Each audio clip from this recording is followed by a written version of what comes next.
We just got some insane news dropping from the OCC over here in the States. And honestly, this could be a total game changer. Banks can now hold and use cryptocurrencies specifically to cover gas fees. I mean, this is exactly the kind of regulatory green light we've been desperately waiting for to push XRP and basically the whole crypto space into that mainstream adoption zone. So stick with me here because I'm about to unpack what's really going on behind the scenes. Okay, so let's talk about what actually came out. This announcement from the Office of Comptroller of Currency just hit, and here's what they're saying. The OCC confirms bank authority to hold crypto assets as principal for purposes of paying crypto asset network fees. Now look, I totally get it if your eyes just glazed over reading that bureaucratic jargon. So what does this gobbledygook actually translate to in real world language? Let me help you out with that. The OCC's decision means US banks are now allowed to hold crypto assets like XRP, specifically for paying network fees, also known as gas fees, that arise when using blockchain networks, including Ripple's technology for payment processing and other approved financial activities. This regulatory clarity is important for Ripple and XRP because it removes a long-standing barrier for banks that wanted to test, build, and deploy blockchain solutions using RippleNet or XRP Ledger, but were previously uncertain about whether holding crypto for operational purposes would be allowed. Ripple and XRP. What changes here? Banks can now directly hold XRP to pay fees on the XRP Ledger, making it principal for them to run payment rails or prototype services on Ripple's platform. This move streamlines institutional pilots, cross-border payment products, and the integration of RippleNet, since regulatory risk of holding XRP for network fees proposes is now addressed. The OCC also confirmed that banks could use XRP in testing, meaning Ripple's tech stack can be tried by major banks without needing intermediaries so they can go to them directly. Regulatory focus remains on safety and compliance. Banks must only hold what is needed for actual operational use, not speculation or trading. It's not really about the speculative trading game or anything like that, but what we are talking about is banks actually putting these digital assets to work for network fees. And let me tell you, crypto Twitter is absolutely going wild right now, showing just how pivotal this moment is for everything that's coming next. And don't think for a second this is some exclusive XRP and Ripple party. Nah, we're looking at the entire crypto ecosystem benefiting from this move, which is seriously exciting stuff. Now, hang on, because I've got to pivot to something else that just dropped. Franklin Templeton's XRP ETF is poised to make a statement. Analysts now project Franklin Templeton's EZXRP could hit $150 to $250 million in day one, as much as 5 times the massive debut of Canary Capital's XRPC ETF. Like, are you kidding me right now? You want to know why this matters? Listen to this. Franklin Templeton's $1.53 trillion assets under management, direct access to pensions, banks, RIAs, wealth managers, and institutions, EZXRP reaches investors who will never touch a crypto exchange. With Franklin entering the arena and several other issuers lining up XRP ETFs, institutional exposure is widening faster than more people realize.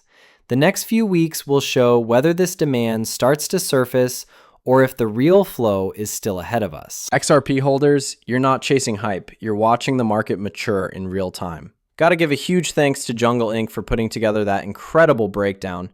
And then, you know what? Smoke Dog is really onto something huge here when they talk about, in light of Franklin Templeton's upcoming XRP ETF, this deserves another look. Franklin Templeton's other L1s outside Bitcoin, ETH and Solana, have massive potential. They are pointing towards XRP. So look, Franklin Templeton isn't just casually mentioning this.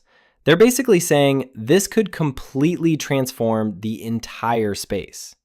And they were already talking about this stuff way back in early 2024. I mean, these folks were essentially playing chess while everyone else was playing checkers, thinking multiple years ahead. Pretty impressive foresight. Now, let me jump into some fresh numbers real quick.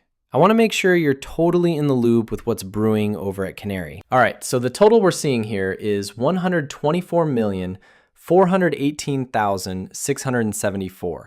That's across the 3 trading days we've got data for so far, and it's all unlocked. Not gonna lie, these numbers are actually looking quite promising right now. Chad Steingraber is basically the community's favorite person right now, consistently delivering the goods on what's unfolding. Several major updates regarding XRP ETFs are circling with the debut of Canary Capital ETF and Franklin Templeton's imminent launch of Easy XRP.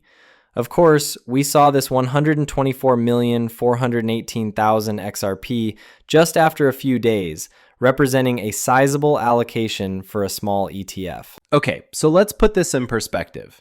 Canary Capital is basically the underdog here. Not exactly one of Wall Street's giants, yeah? So naturally, your brain starts racing. If this smaller outfit is already pulling numbers like that, what's the situation gonna look like when behemoths like Franklin Templeton finally flip the switch? Plus, we've got this entire wave of massive institutions who've gotten the official thumbs up for their XRP ETF launches. Current expectations point to roughly 7 to 8 of these products potentially hitting the market before November's done. And guess what? There's still more coming down the pike before we ring in the new year.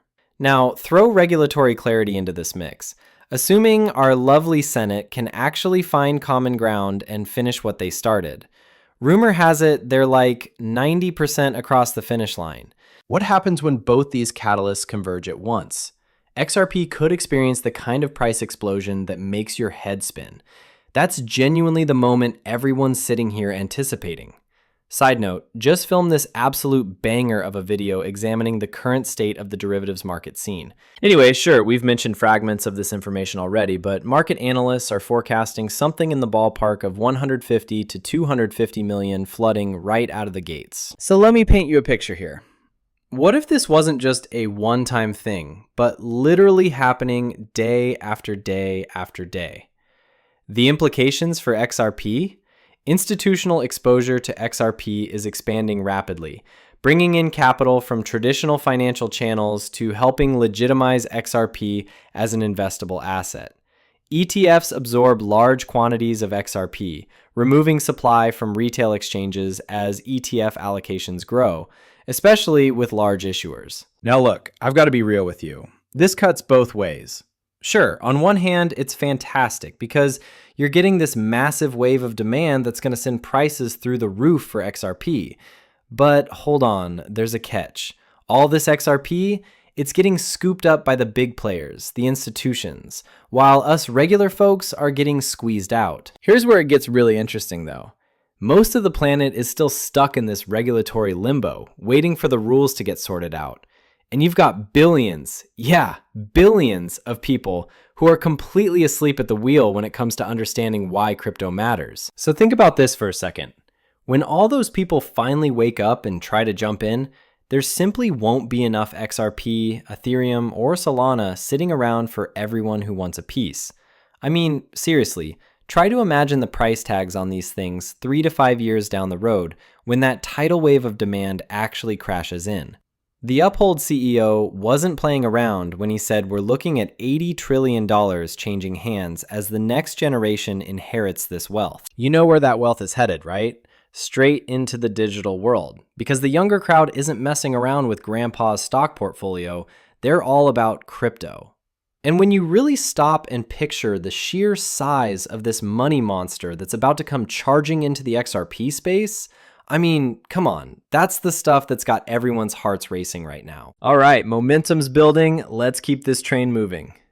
By enabling direct access for institutions to XRP exposure, ETFs could boost demand while reducing barriers for investors previously inhibited by regulatory risk or custody concerns, particularly wealth managers.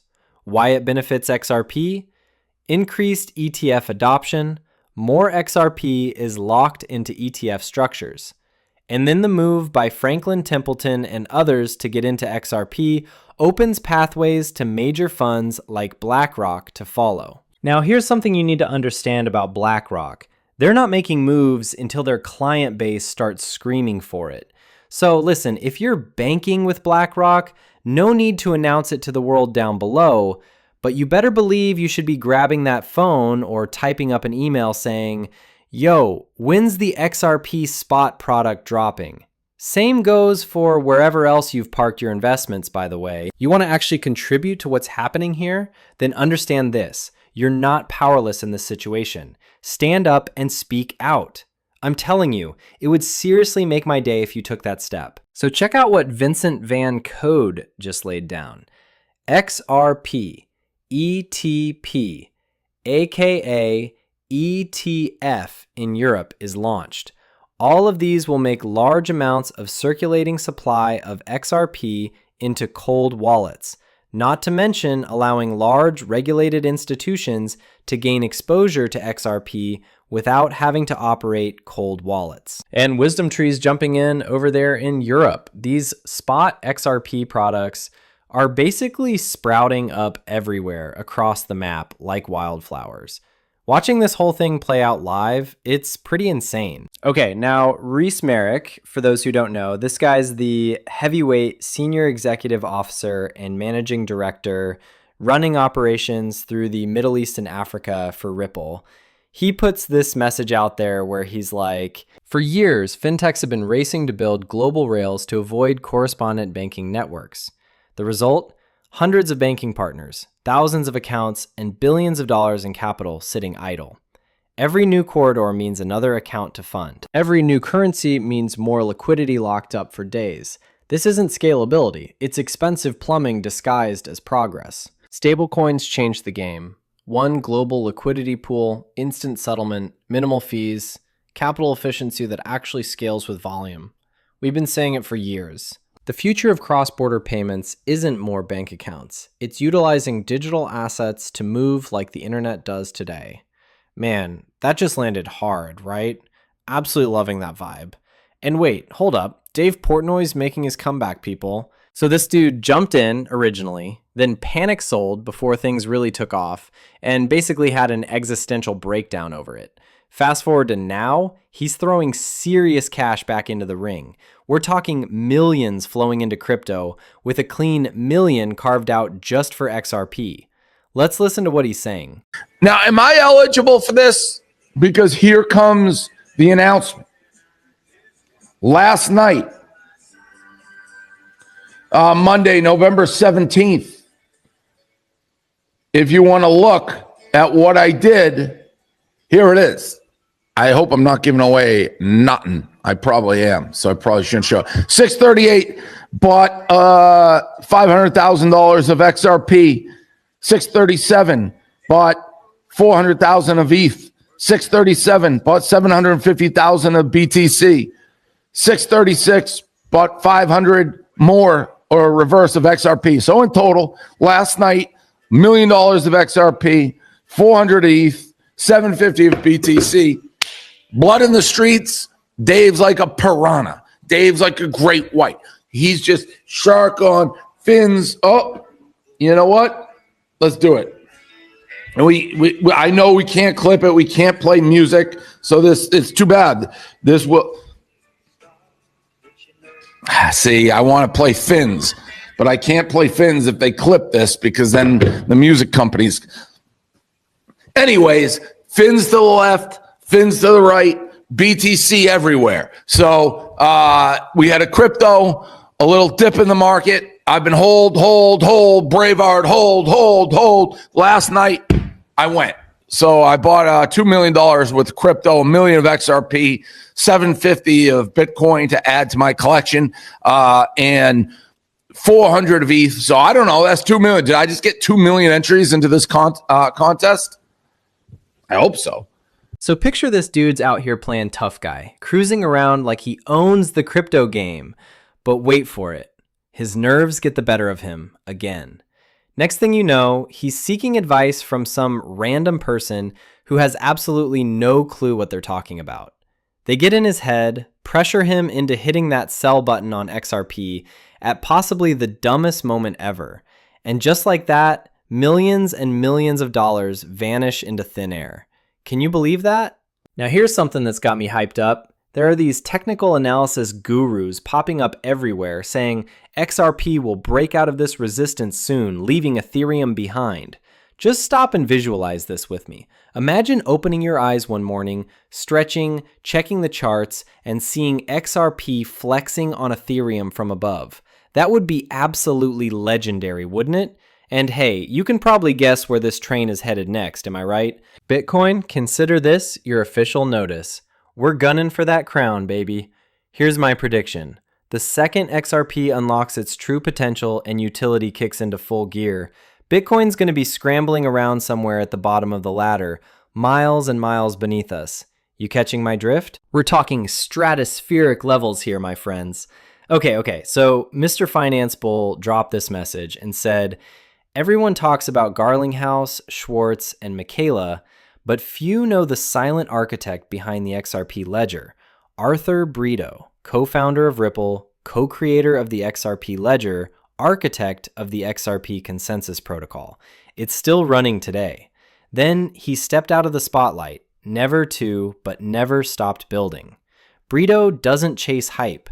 He built for impact. He once said XRP must scale to 7.5 billion people. Not marketing a mission. 7.5 billion people right now. The mindset shaped the XRP community into the only chain engineered from day one for institutional grade settlement and global scale. While others fight for attention, his blueprint is being executed piece by piece in silent. Let them sleep on Brito. Let them miss the bigger picture. That's not happening. And he's basically just dropping the truth bomb for everyone to see. Amplify ETFs announces the first listed XRP option income ETF. Amplify XRP 3% monthly premium. Okay, so what they're going for here is roughly 36% in annualized option premium income returns.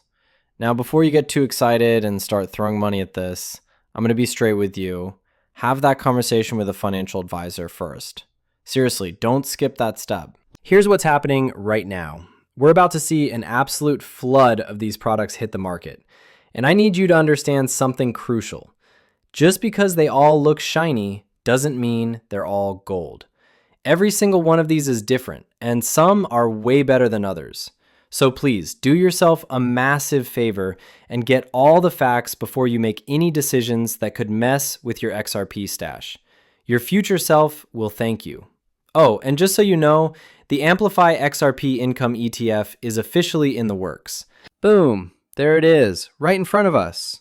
Filing date, November 17th. Can I get a let's go? We are watching history unfold, people. All right. Now peep all this additional information they've got here. Listen, I totally get it if your eyes are glazing over right now. There's a lot going on here. But think about what we're looking at.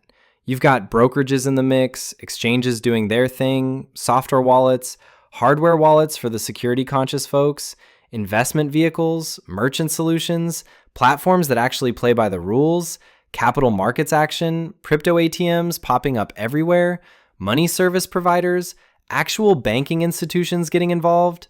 It's like watching the entire financial world wake up to crypto. And here's something interesting. Way at the bottom in the special section, yeah, they filed Ripple and Stellar under special. What's your take on this whole situation? Because this is literally BNY Mellon pulling this move, you know?